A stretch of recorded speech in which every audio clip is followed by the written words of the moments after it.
नमस्कार दर्शकवृन्द, सदाझै आज पनि हामी देश तथा विदेशका केही ठुला अनि महत्त्वपूर्ण खबरका साथ उपस्थित भएका छौँ। खबरहरू एकदमै महत्त्वपूर्ण भएकाले भिडियोलाई अन्तिमसम्म हेर्नुहोला। हाम्रो यो मेहनतको लागि एउटा सानो लाइक गर्न नभुल्नुहोला। च्यानलमा नयाँ हुनुहुन्छ भने सब्सक्राइब गरेर सँगै रहेको घन्टीलाई दबाई अलमा प्रेस गर्न पनि नभुल्नुहोला। आउनुहोस् लागौँ पहिलो खबरतर्फ। काठमाडौँ उपत्यकामा एक साता निषेधाज्ञा थप गरिएको छ। आइतबार काठमाडौँ उपत्यकाका प्रमुख जिल्ला अधिकारीहरूको बैठकले उपत्यकामा निषेधाज्ञा एक साता लम्बाउने निर्णय गरेको हो। यो सँगै उपत्यकामा 14 असारसम्म निषेधाज्ञा हुने भएको छ। यसअघि थपिएको निषेधाज्ञा 7 असारमा सकिँदैछ। यद्यपि निषेधाज्ञा खुकुलो भने पारिएको छ। निजी सवारी साधनमा जोर बिजोर प्रणाली लागू गरी सञ्चालन गर्न दिइने भएको छ। निजी सवारी साधनहरूमा कार, ट्याक्सी र मोटरसाइकल, स्कुटी जोर बिजोर प्रणाली लागू गरी चल्न दिइने काठमाडौँका प्रमुख जिल्ला अधिकारी काली प्रसाद पराजुलले बताए। पसलहरूलाई बिहान 11 बजेदेखि 4 बजेसम्म बार अनुसार सञ्चालन गर्न दिइने निर्णय भएको समेत उनले बताएका छन्। उनका अनुसार आइतबार, मङ्गलबार र बिहीबार सुन पसल, भाँडा र भान्सा जन्ने विद्युतीय घरायसी सामग्री, अटोमोबाइल सोरुम, अटोमोबाइल पार्ट्स पसल र इलेक्ट्रोनिक पसल, मोबाइल तथा कम्प्युटर पसल खोल्न दिइनेछ।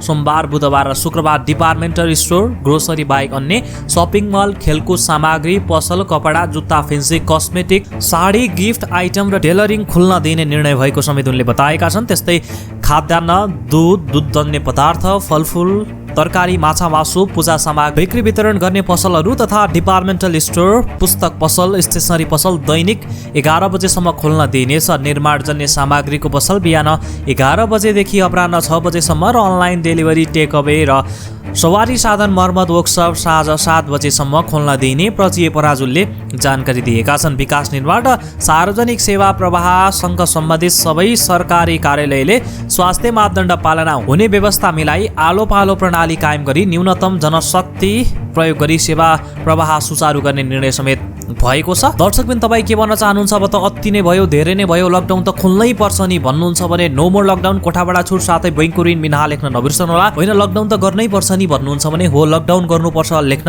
नबिर्सनुहोला है त। राष्ट्रिय परीक्षा बोर्डले कक्षा 11 को अन्तिम मूल्याङ्कन असारभित्रै गरिसक्न विद्यालयलाई अनुरोध गरेको छ। गत वर्ष बनाइएको कार्यविधि अनुसार विद्यालयहरूले कक्षा 11 को अन्तिम नतिजा असारभित्रै सार्वजनिक गरी साउनबाट कक्षा 12 को पढाइ सुरु गर्नुपर्छ। सोही अनुरूप असारभित्रै आन्तरिक मूल्याङ्कन गर्न बोर्डले विद्यालयलाई भनेको हो। हामीले गत साल कार्यविधि बनाएर कक्षा 11 को अन्तिम नतिजा असारभित्रै सार्वजनिक गर्नुपर्ने भनेका थियौँ, राष्ट्रिय परीक्षा बोर्डका अध्यक्ष प्राध्यापक डाक्टर चन्द्रमणि पौडेलले भने। अहिले पनि विद्यालय सोही कार्यविधि अनुसार चल्न र साउनबाट कक्षा 12 को पढाइ सुरु गर्न भनेका हौँ। बोर्डले गत वर्ष कार्यविधि बनाएर कक्षा 11 को मूल्याङ्कन गर्न सक्ने अधिकार विद्यालयलाई दिइसकेको छ। यता कक्षा 12 को परीक्षा भने भदौसम्ममा गरिसक्ने तयारी बोर्डले गरेको छ। सरकारले आन्तरिक उडान 15 असारपछि खुलाउने तयारी गरेको छ। निजी वायु सेवा कम्पनीहरूले 7 असारदेखि स्वास्थ्य मापदण्ड कडाइका साथ लागू गरेर आन्तरिक उडान खुलाउन प्रस्ताव गरेका छन्। वायु सेवा सञ्चालक सङ्घले नवनियुक्त संस्कृति, पर्यटन तथा नागरिक उड्डयन मन्त्री उमाशङ्कर अर्गरियालाई 1 असारबाट आन्तरिक उडान खोल्ने प्रस्ताव अघि सारेका हुन्। 7 गतेसम्म बन्द नै भएकाले अब कसरी खोल्न सकिन्छ भनेर स्वास्थ्य मन्त्रालय मार्फत कुरा अगाडि बढिरहेको नागरिक उड्डयन प्राधिकरणका महानिर्देशक राजन पोखरेलले बताएका छन्। त्यस्तै सरकारले मध्यपूर्वका देशसहित जापान र कोरियामा नियमित अन्तर्राष्ट्रिय उडान सुरु गर्ने निर्णय समेत गरेको छ। हप्तामा 2000 मानिस नेपाल ल्याइने र त्यसमा 1500 जना नेपाली कामदार हुनैपर्ने व्यवस्थासहित उडान अनुमतिको निर्णय भएको हो। यी देशबाट नेपाली कामदारलाई प्राथमिकतामा राखेर ल्याइनेछ। रोजगारीका लागि जान जाने र त्यहाँबाट आउन चाहने नेपाली कामदारहरूलाई प्राथमिकताका साथ ल्याइनेछ। यद्यपि कुन देशमा हप्ताको कति उडान भन्ने विषयमा कामदारको चाप अनुसार निर्णय हुने समेत बताइएको छ। वैदेशिक रोजगारीमा जाने र उताबाट आउन चाहने नेपालीलाई ध्यानमा राख्दै हवाई उडान खुला गर्ने निर्णय भएको समेत जानकारी प्राप्त भएको छ। यातायात व्यवस्था विभागले अब 2 प्रकारको सवारी चालक अनुमति पत्र वितरण गर्ने भएको छ। साउन 1 गतेदेखि ट्रायल उत्तीर्ण गरेका चालकलाई परीक्षण काल उत्तीर्ण भएका चालकलाई स्मार्ट सवारी चालक अनुमति पत्र वितरण गर्न लागि विभागका महानिर्देशक नमराज घिमिरेले जानकारी दिए। उनले भने पीवीसी कार्डमा स्मार्ट लाइसेन्सको जस्तो चिप हुँदैन। पीवीसी कार्डमा बारकोड हुन्छ। बारकोडमा सवारी चालकको सम्पूर्ण विवरण समावेश गरिएको हुन्छ। त्यसैगरी सवारी चालक अनुमति पत्र नवीकरण नवीकरणका लागि निवेदन दिएका व्यक्तिलाई नयाँ स्मार्ट अनुमति पत्र प्राप्त नहुन्जेलसम्मका लागि नयाँ कार्ड वितरण गर्न लागि समेत उनले बताएका छन्। ट्रायल उत्तीर्ण गरेका र नवीकरणका लागि निवेदन दिएका व्यक्तिलाई क्युआर क्विक रेस्पोन्स कार्ड सहितको एउटै किसिमको पीभीसी कार्ड वितरण गरिने उनले जानकारी दिएका छन्। अब 2 प्रकारको सवारी लाइसेन्स हुने भएको छ। त्रिभुवन विश्वविद्यालय त्रिवीले कोरोना महामारीका कारण रोकिएका वार्षिक परीक्षा साउनदेखि भौतिक उपस्थितिमै सञ्चालन गर्ने तयारी थालेको छ। संक्रमण जोखिम कम हुँदै गएकाले रोकिएका परीक्षा साउनदेखि सञ्चालन गर्ने तयारी भइरहेको त्रिवीका रजिस्ट्रार पेशल दाहालले बताए। दाहालका अनुसार वैकल्पिक विधिबाट भने परीक्षा सञ्चालन गरिने छैन, अनलाइन विधिबाट परीक्षा हुँदैन। उनले भने काठमाडौँका विद्यार्थीले अनलाइन फारम त भर्न सकेनन्, परीक्षा झन् कसरी दिन्छन्, त्यसैले भौतिक उपस्थितिमै परीक्षा सञ्चालन गर्छौँ। उनका अनुसार परीक्षाको समय तालिकाबारे अहिले त्रिवीले तयारी गरिरहेको छ। स्वास्थ्य सुरक्षाको पूर्ण मापदण्ड पालना गरी परीक्षा सञ्चालन गरिनेछ। परीक्षा सञ्चालन गर्दा हामी स्वास्थ्य सुरक्षा सतर्कता अपनाउनेछौँ। उनले भने परीक्षार्थीलाई पाए पर्ने ठाउँमा परीक्षा केन्द्रहरू तोकिनेछ। साउनदेखि परीक्षा सञ्चालन गरी सोही महिनाभित्रै सबै परीक्षा सकाउने त्रिवीको योजना रहेको समेत उनले बताएका छन्। त्रिवीले दोस्रो लहरको कोरोना भाइरस तीव्र रूपमा फैलिएपछि त्रिवीले सञ्चालन भइरहेको परीक्षा वैशाख 14 गतेदेखि वार्षिक परीक्षा अनिश्चितकालका लागि स्थगित गरेको थियो। काठमाडौँ उपत्यकामा स्मार्ट लकडाउन कार्यान्वयनमा आउने भएको छ, तर स्मार्ट लकडाउन लागू भएपछि पनि काम गरेर खान भने पाइने छैन। पसल, अफिस, व्यवसाय निश्चित समयका लागि तोकेर खोलिने भएको छ। झन्डै 2 महिने निषेधाज्ञाले दिनभरि काम गरेर राति पेट पाल्नुपर्ने श्रमिक मजदुर मारमा परेका छन्। सानातिना व्यवसाय गरेर खानेको अवस्था नाजुक बनेको छ। काठमाडौँ उपत्यकामा होटेल पसल बन्द गरेर धेरै मानिस विस्थापित भइसकेका छन्, तर यस विषयमा सरकारले कुनै निर्णय गरेको छैन, राहतको प्याकेज ल्याएको छैन। तर अहिले कार्यान्वयनमा आउन लागेको स्मार्ट लकडाउनमा भने काम गर्न नपाइने तर कर तिर्न पाइने गरी लागू हुने भएको छ। सरकारले असार मसान्तसम्म कर उठाउनकै लागि स्मार्ट लकडाउनको अवधारणा ल्याएको हो। अघिल्लो वर्षमा पनि असारमा कर उठाउन लकडाउन खुकुलो पारिएको थियो। अहिले पनि नाम परिवर्तन गरेर स्मार्ट लकडाउन लागू गर्न खोजेको यति बेला व्यापक जनगुनासो सुनिएको छ। सरकारले जनतालाई खोप किनेर लगाउन नसके पनि सरकारले ढाडै सेक्ने गरी कर उठाउन भ्याएको भन्दै यति बेला आवाज उठिरहेको छ। तपाईँ पनि के भन्न चाहनुहुन्छ तलको कमेन्ट बक्समा कमेन्ट गर्न नबिर्सनु होला है त। काठमाडौँ उपत्यकामा सरकारले निषेधाज्ञा जारी गरेको करिब 1.5 महिनाभन्दा बढी भइसकेको छ। अन्य क्षेत्र केही खुकुलो मोडालिटी जारी गर्दै निषेधाज्ञामा सहजीकरण गरिरहँदा सार्वजनिक यातायात सञ्चालन भने सरकारले चासो देखाएको छैन। दोस्रो लहरको कोरोना महामारी नियन्त्रण गर्न भन्दै प्रशासनले वैशाख 16 गतेदेखि निषेधाज्ञा जारी गरेको थियो। प्रशासनले संक्रमण दर नघट्दा सुरुवातदेखि नै 1 साता 10 दिन गर्दै निषेधाज्ञा थपिरहेको छ। दोस्रो लहरको कोरोना महामारीका कारण 11 लाखभन्दा बढी सार्वजनिक यातायात व्यवसायीहरू मारमा परेका छन्। गत वर्षको लकडाउनले नै पीडित भएका सार्वजनिक यातायात व्यवसायीहरू राम्रोसँग व्यवस्थित हुन नपाउँदै दोस्रो लहरको मारमा परे। नेपाल यातायात व्यवसायी राष्ट्रिय महासङ्घका अनुसार अहिले यात्रुवाहक सार्वजनिक यातायात सेवाको आम्दानी शून्य छ। वैशाख 16 गतेदेखि सबै सवारी साधन ग्यारेजमै थन्काउनु परेको महासङ्घको भनाइ छ। यातायात क्षेत्रमा मात्र हेर्ने हो भने पनि निजी क्षेत्रले लगानी गरेका 10 अर्ब बजेट जोखिममा परेको महासचिव सिटौलाले बताएका छन्। निषेधाज्ञा लागू भएसँगै यातायात व्यवसायीहरू मारमा परेका छन्। करिब 10 अर्ब जोखिममा परेको छ। आज तुलनात्मक रूपमा तराई क्षेत्रमा धेरै पानी पर्ने सम्भावना रहेको जल तथा मौसम पूर्वानुमान महाशाखाले जनाएको छ।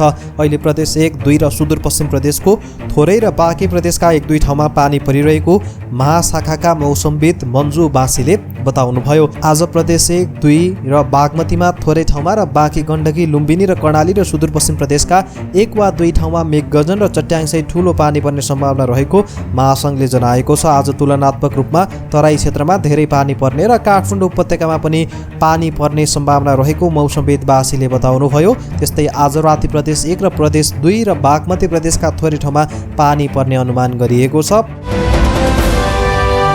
यही असार 9 गतेदेखि दुबई काठमाडौँ उडान हुने भएको छ। नेपाल वायु सेवा निगमले असार 9 जुन 23 देखि दुबई काठमाडौँ उडान एकतर्फी उडान सुरु गर्ने भएको हो। निगमका अनुसार कोरोना भाइरस महामारी नियन्त्रणका लागि सरकारले गरेको निषेधाज्ञाका कारण दुबईमा रोकिएका श्रमिकलाई उद्धार गर्ने उद्देश्यले सरकारको निर्णय अनुसार उडान सुरु गर्न लागि हो। दुबई उडान सम्बन्धमा वैदेशिक रोजगारको लागि रोकिएकाले भने युएई का उडानमा युएई जान सक्दैन। नेपाल वायु सेवा निगमका अनुसार दुबईको उद्धार उडान असार 9 गते र असार 16 गतेका लागि तय भएको छ। उडान एकतर्फी भएकाले युएईबाट नेपाल आउनेहरूको महँगो टिकट काट्नुपर्ने भएको छ। निगमका अनुसार युएईबाट नेपाल आउनका लागि टिकट मूल्य करिब 50,000 को हाराहारीमा छ।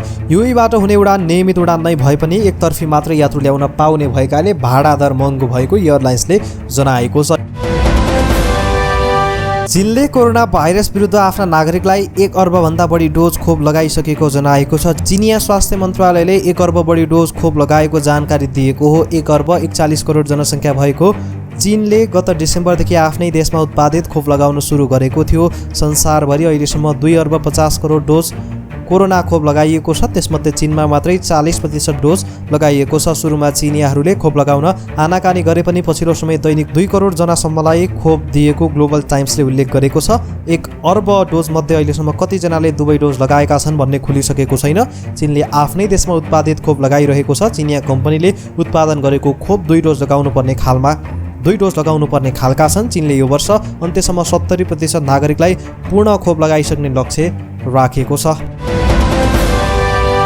विभिन्न नदीमा पानीको बहाव बढ्दो क्रममा रहेकाले ती नदी बग्ने 25 जिल्लामा बाढीको उच्च जोखिम रहेको देखिएको छ। बाढी पूर्वानुमान महाशाखाले निकालेको बुलेटिनमा महाकाली सहायक नदीमा बहाव खतरा तयसम्म पुग्न सक्ने अनुमान छ। त्यस्तै कन्काई, कमला, बागमतीमा आकस्मिक बहाव हुन सक्ने र पश्चिम राप्ती, तिनाहु, बबई र सहायक नदीमा पानीको बहाव बढ्ने क्रममा छ। पूर्व प्रधानमन्त्री एवं जनता समाजवादी पार्टीका संघीय परिषद अध्यक्ष डाक्टर बाबुराम भट्टराईले देशमा व्याप्त सङ्कटको प्रमुख कारण राजनीतिक दल तथा तिनका नेतृत्वकर्ता आफ्नो सिद्धान्तबाट विमुख हुनु रहेको टिप्पणी गरेका छन्। नेकपा एमाले तथा आफ्नै पार्टी दुई खेमामा विभाजन भइरहेका बेला डाक्टर भट्टराईले अब पार्टीलाई अमूल परिवर्तन वा नयाँ बनाउने आँट नगरे समयले कसैलाई नपर्खिने चेतावनी समेत दिएका छन्। भनिन्छ टाउको ओखती नाइटामा लगाएर हुन्न। अहिले देशको चौतर्फी सङ्कटको प्रमुख कारण राजनीतिक दल नेतृत्वको स्खलन नै हो डाक्टर भट्टराईले भनेका छन्। काङ्ग्रेस नरहनु, कम्युनिस्ट नरहनु र समाजवादी नरहनु कि यिनलाई आमूल रूपान्तरण गर्ने वा नयाँ बनाउने आँट गरौँ, नत्र समयले कसैलाई पर्खदैन है। जसपाको अध्यक्ष यादव पक्ष महन्त ठाकुरबाट अलग बन्ने प्रक्रियामा छ भने एमालेको माधवकुमार नेपाल पक्षले पार्टी नै नयाँ खोल्ने चर्चा चलिरहेको छ।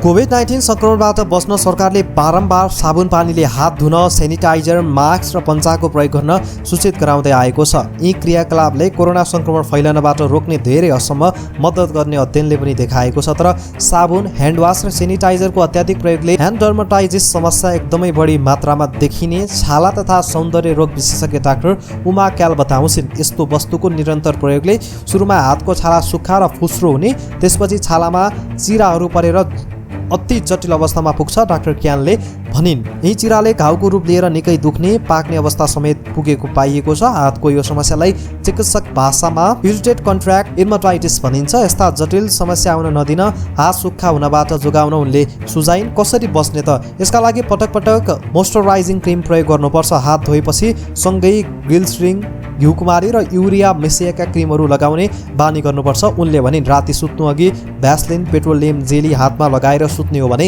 ह्यान्ड डर्मेटाइटिसबाट जोगिन सकिन्छ।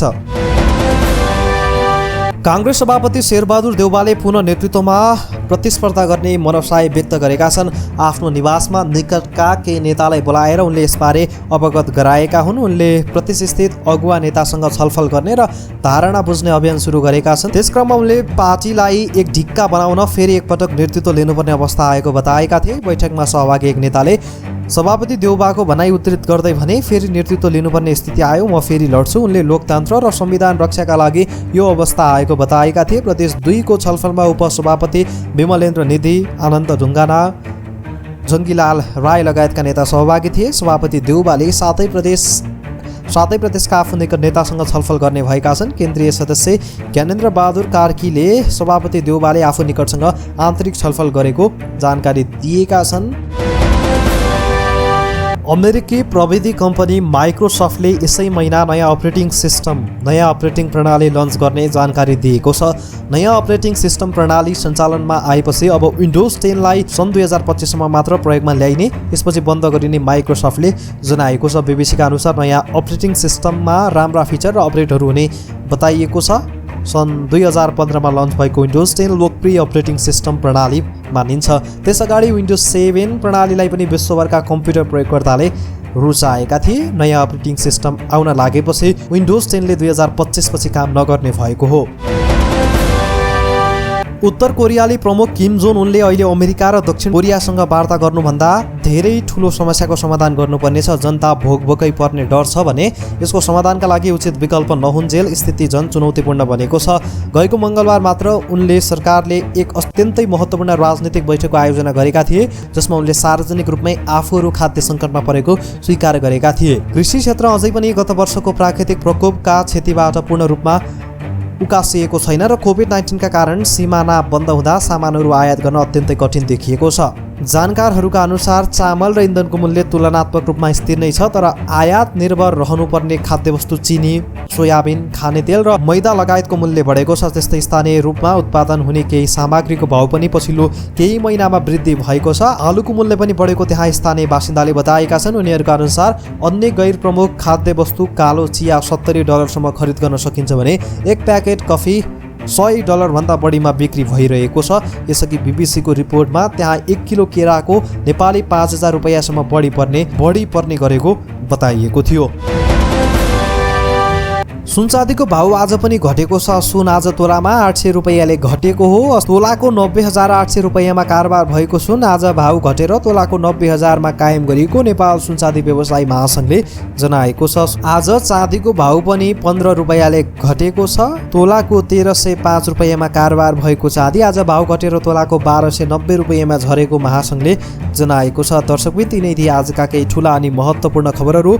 भोलि यही समयमा पुनः मुख्य समाचारका साथ फेरि पनि उपस्थित हुनेछौँ। आजको लागि हामीलाई बिदा दिनुहोस्। हस्त नमस्ते।